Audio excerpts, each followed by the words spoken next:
My name is Alexi Silva, and I'm Mexican.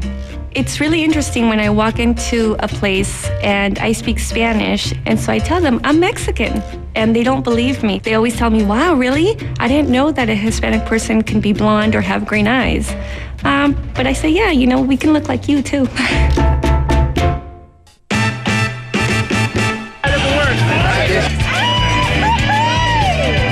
Jesse Garcia is part of Hollywood's new Latino entourage. Trying to break into the old Hollywood establishment is no easy feat. What's the experience been like for you as a Latino actor in Hollywood? It's a struggle for 99% of actors to even break in and get a small little gig, a co-star in a show or a commercial. I've gone through times where I've been surviving on a can of refried beans and a dozen eggs. Jesse proved his acting chops in the 2006 independent hit Quinceañera. His breakout role, a troubled gay teen. It's my sister's birthday, you asshole! No! The movie as a whole is very honest, and the performances are great, and it's just good storytelling. But not every role is so rewarding. A large part of what the roles that we've been given are the gangsters, are the thugs, are gardeners, maids, blah, blah, blah, blah, blah. In the last 2 years, Jesse's played an illegal immigrant and a gang member. Today, another casting call. I try to make smart choices. At the same time, it's making a living. When you get to the point where it's like, all right, it's time for a next job, I'll take that gangster role. I got it. Okay. Actress Lupe Ontiveros can relate. She spent much of her 30-year career playing the stereotypical Latina maid. From the Goonies to As Good as It Gets. Even things like this happen for the best.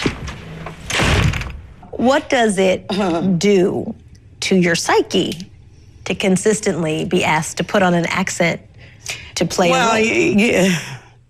It's disturbing, let me tell you, after 30-somewhat years over and over and over and over again. I'm an educated person. I speak 5 languages. En français, à tout le monde qui parle français. I am very capable of a lot more than they think that I am. They are Hollywood studio executives whose casting decisions don't come close to reflecting the changing American demographic. Latinos go to the movies more than any other ethnic group.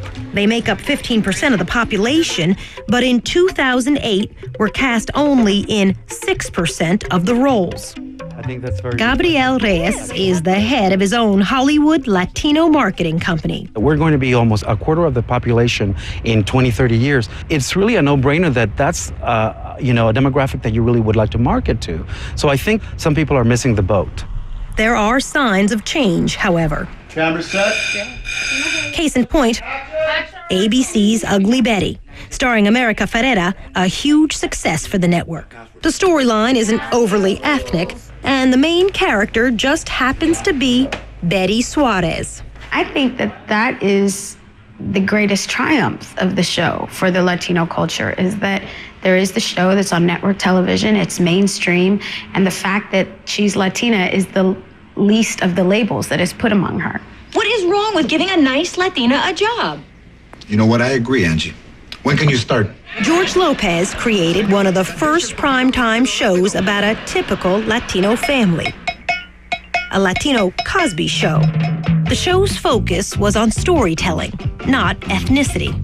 The victory in TV is that the actors and the producers and the writers who are Latino get out of their own way and think about things that are other than Latino, and beautiful stories. Slumdog Millionaire, great example. When I show him a picture of the George Lopez show cast, it gets to him. It's very emotional. I mean, it's, yeah. You're sort of choked up about it. I am very emotional, and I love them, and they helped me, create something that I thought would never be done. They were my soldiers in the war, and we did it. Another sign of progress? Then you know that I mean what I say. Last season on CW's The Reaper, Lupe Ontiveros, the perennial maid, played a millionaire. Ooh, she's wealthy. I almost died when I saw the clothes I was going to wear. And I said, why didn't you guys tell me that I was going to be wealthy? And they said, well, we forgot. I'm coming with you. Ontiveros has also shared the screen with Eva Longoria Parker, who's anything but a maid on Desperate Housewives. I've never played stereotypical parts. I've never played a maid. I've never played a gardener.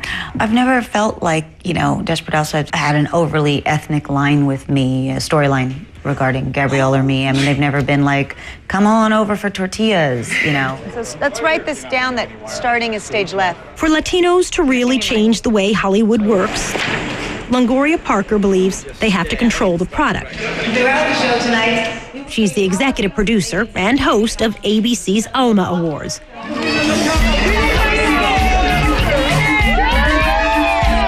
Celebrating Latinos in entertainment.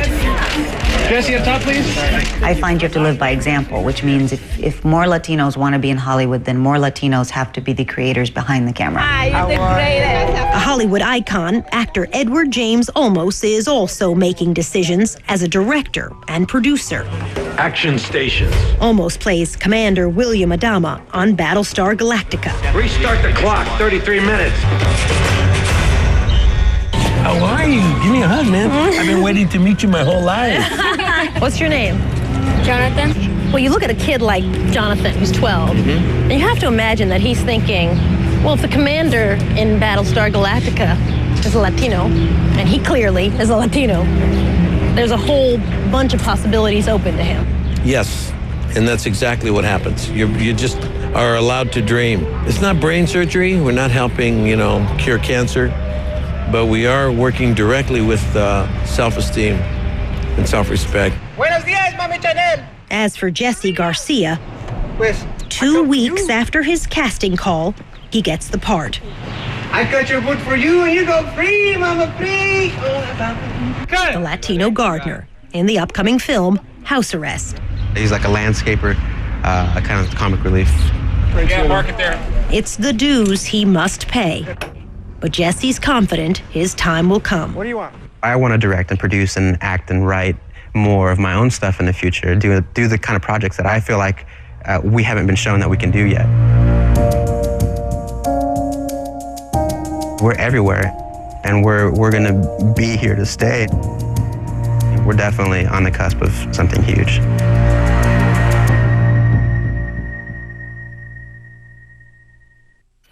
November 15th. Go ahead, mark your calendars, because that's the first day you can switch your Medicare Part D plan.